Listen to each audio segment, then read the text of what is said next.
মাশাল্লাহ আমাদের সেই ছোট্ট অলিভিয়া এখন ২ বাচ্চার মা হয়ে গেছে। আসলে দেখতে, দেখতে কেমনে বড় হয়ে গেল একদম বুঝাই গেল না। একদম ছোট্ট নিয়ে এসেছিলাম যখন অলিকে নিয়ে এসেছিলাম। আর অলিকে আমরা কেরানীগঞ্জ থেকে এক আপুর বাসা থেকে এনেছিলাম। আর তখন একদমই ছোট্ট ছিল সে, তখন ওর ১.৫ থেকে ২ মাস বয়স ছিল। এখন সেই অলির ঘরেই ২ টি ছোট্ট, ছোট্ট কিউট মাশাআল্লাহ ছোট, ছোট কিউট বাচ্চা হয়েছে। আর অলির যখন আ ডেলিভারি ডেট আ হয়ে গেছিল, অর্থাৎ যে পার্সিয়ান বিড়ালগুলোর আর দেশি বিড়াল যেটাই হোক না কেন ওদের একটা ডেলিভারি টাইম থাকে ৬০ থেকে ৬৫ দিনের মধ্যেই ওরা আ বাচ্চা ডেলিভারি করে। তো ওর দেখতে, দেখতে কাটায়, কাটায় একদম ৬৫ দিন যেদিন হয়েছে সেদিন সে আ ডেলিভারির জন্য তার ব্যথা ওঠে। আ ফার্স্টের দিকে আমি কিন্তু ১ম এ বুঝতে পারিনি। ব্যথায় সে আমার কাছে বারবার আসতেছিল আর শুয়ে থাকতেছিল। আমি ওর শরীরটা আ হাত দিয়ে বুলায় দিচ্ছিলাম। পরবর্তীতে দেখলাম যে সে বারবার হাঁপাচ্ছে আর একটু ছোটাছুটি করতেছে, কোথায় যাবে মানে জায়গা খুঁজতেছিল।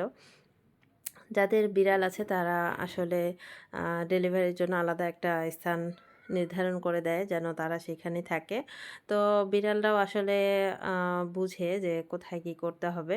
তো ও ও ও খালি আমার এ রুম থেকে ও রুম শুধু দৌড়াদৌড়ি করতেছিল যে আ তখন আমি বুঝতে পারলাম যে হয়তো তার ডেলিভারির টাইম হয়ে গেছে। তো আমার বোনের কাছ থেকে আমি ছোট বোনের কাছ থেকে শুনছিলাম যে বিড়ালের ডেলিভারির টাইম হলে তারা এক রুম থেকে আরেক রুম ছোটাছুটি করে আর জায়গা খোঁজাখুঁজি করে যে কোথায় ডেলিভারি করবে আর একটু, একটু চিল্লাচিল্লি করে অর্থাৎ একটু কান্না, কান্না ভাব থাকে।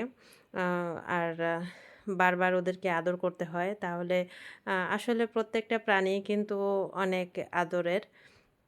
আর ডেলিভারির ব্যথা যার হয়েছে সেই জানে। অর্থাৎ যে আ যারা মা হয়েছেন তারা অবশ্যই অনুভব করতে পারবেন যে আসলে ডেলিভারির ব্যথাটা কেমন হয়। সেটা এখন মানুষ হোক আর একটা প্রাণী হোক। সবকিছুই আল্লাহ প্রদত্ত হয়ে থাকে আর ব্যথা তো ব্যথাই। তো আ যখন আমি বুঝতে পারলাম যে তার আসলে ব্যথা উঠেছে তখন ওর আমি স্থান নির্ধারণের জন্য একটা কার্টুনের মধ্যে আমি কাপড় বিছিয়ে দিয়েছিলাম।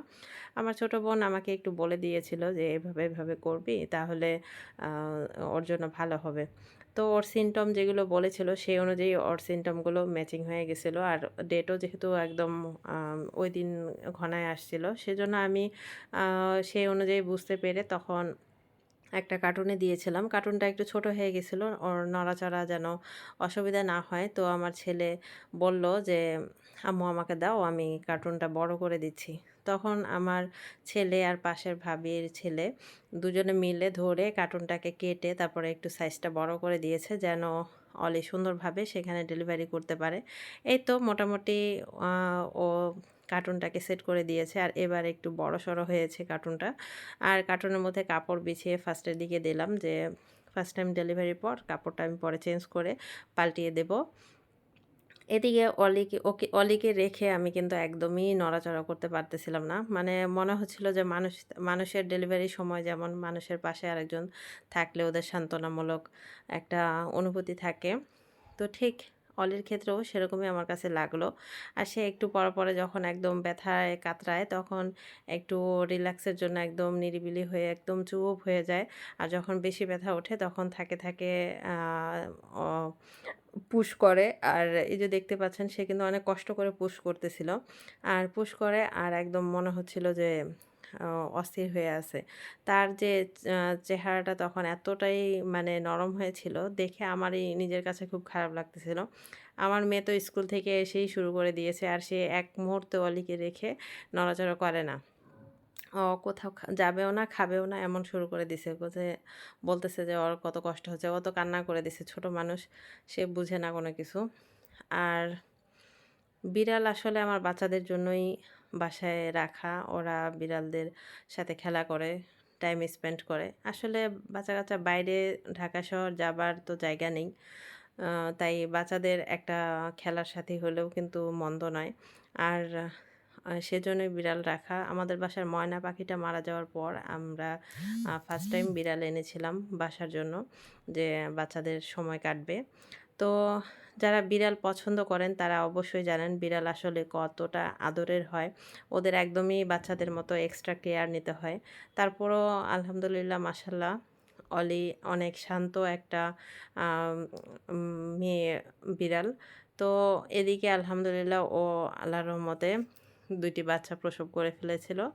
আর আমি চাচ্ছিলাম যে আমি অনেকদিন এই বিড়ালের প্রসবের উপরে আমি ভিডিও দেখেছিলাম যে কিভাবে কি করতে হয় না করতে হয়। কিছু, কিছু টিপস আমার বোনের কাছ থেকেও নিয়েছিলাম। তো হবার পর আমি জাস্ট বাচ্চাদের নাকে মুখে যেন কোনো পর্দা এক্সট্রা না থেকে থাকে আর নাকে মুখে যেন আম আলাদাভাবে শ্বাস নিতে পারে সেটার জন্য একটু নাক আর মুখটা একটু মুছে দিচ্ছিলাম। আর বাকি কোনো কিছুই করতে হয় না। সবকিছুই বিড়াল নিজে নিজেই করে। বিড়াল অটোমেটিক বাচ্চাদের পরিষ্কারও করে দেয়। আর সবকিছু নিজেই একদম ক্লিন করে ফেলে। আর এই তো মাশাআল্লাহ বিড়ালগুলোর বাচ্চা যখন ১৫ দিন বয়স তখন এরা এরকম একটু, একটু করে হাঁটা শিখে গেছে। আর এই তো একটু চোখও ফুটে গেছিল ১২ দিন পরে। বিড়ালদের বাচ্চার কিন্তু চোখ একটু দেরি করেই ফুটে। আমাদের পরিবারের এক অবিচ্ছেদ্য অংশ হচ্ছে এই অলিভিয়া আর ক্যান্ডি। আমাদের পরিবারের একদম সুন্দর আর কিউট, কিউট সদস্যরা কেমন হয়েছে অবশ্যই সবাই কেমন কমেন্ট করে জানাবেন। আর অবশ্যই মাশাআল্লাহ বলতে একদমই ভুলবেন না। আর ওরা কিন্তু অলির মতো এত আ শান্তশিষ্ট হয়নি। ওরা এখনই বুঝা যাচ্ছে যে ওরা অনেক দুষ্ট হবে। ২ টা বাচ্চার একটা পুরোপুরি অলিভিয়ার মতো হয়েছে, আরেকটা হয়েছে পুরাপুরি ওর বাবার মতো। যাক কেমন হয়েছে এই জার্নিটা আপনারা অবশ্যই জানাবেন। যারা বিড়াল প্রেমী তাদের জন্য এই ব্লগটা শেয়ার করা। যেন ওদেরও কিছুটা কাজে লাগে ভিডিওটা। যাই হোক সবাই আ অলিভিয়ার বাচ্চাদের জন্য দোয়া করবেন। সবাই ভালো থাকবেন। আল্লাহ হাফেজ।